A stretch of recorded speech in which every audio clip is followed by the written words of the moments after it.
Grâce à cette vidéo, nous allons voir quelques rappels sur ce qu'est la monarchie absolue, un chapitre que vous avez vu en 5e. Tout d'abord, pour comprendre ce système politique, nous allons étudier ce texte. Ce texte a été écrit par Louis XIV en 1666.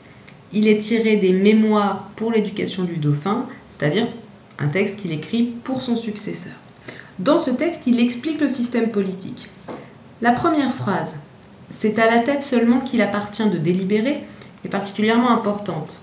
La tête du royaume, c'est le roi. Tout le reste du corps, c'est-à-dire les sujets du roi, ne doivent qu'obéir et exécuter les ordres. Ce système se fonde sur une phrase que l'on va trouver ensuite. Celui qui a donné des rois aux hommes, c'est-à-dire Dieu. Tous les sujets doivent obéir car c'est Dieu qui a choisi les rois pour diriger les hommes. Le roi est donc une personne sacrée. Si l'on désobéit au roi, ce qui risque d'arriver, c'est donc la menace de l'enfer. Sa volonté, la volonté de Dieu, est que quiconque est né sujet obéisse sans discernement. On ne peut pas contredire, on ne peut pas désobéir au roi. Et le roi ne doit prendre d'ordre de personne.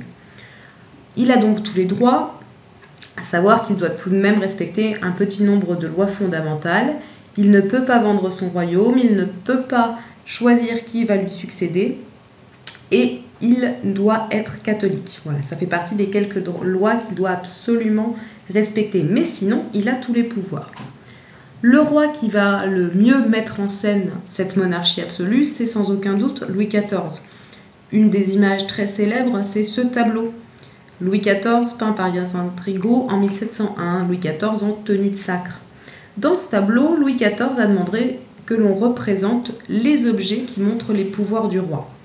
On va les détailler ensemble. Premier objet, le manteau à fleur de lys. La fleur de lys étant le symbole de la monarchie française depuis les Capétiens.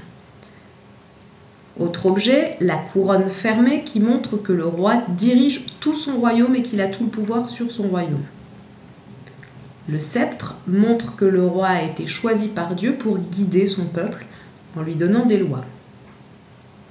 La main de justice posée ici montre que le roi a le pouvoir de rendre la justice.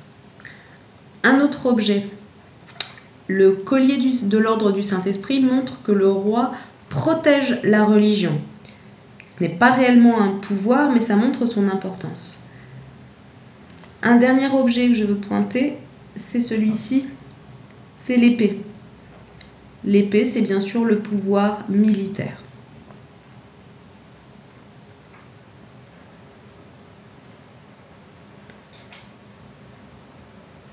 Certes, tous les objets sont présentés et montrent les pouvoirs du roi, mais si l'on regarde bien, tous ces objets, que ce soit le trône, que ce soit le sceptre qui est porté de manière désinvolte comme une sorte de canne, ne parlons même pas de la main de justice et de la couronne qui sont relégués derrière, tous ces objets donc sont derrière le roi. C'est le roi, à partir de Louis XIV, qui va vraiment symboliser la monarchie absolue.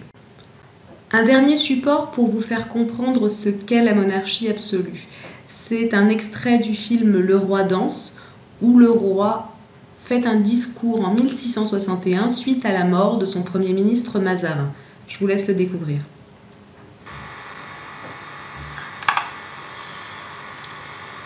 Messieurs,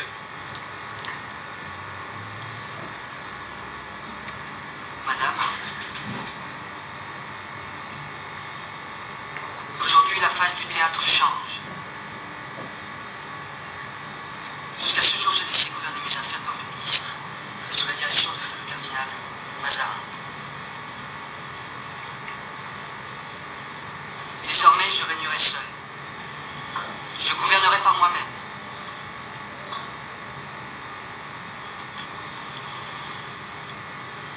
Vous m'aiderez de vos conseils quand je vous les demanderai. Je vous ordonne de ne rien signer, pas même un passeport sans mon commandement. Vous savez mes volontés, messieurs. C'est à vous maintenant de les exécuter.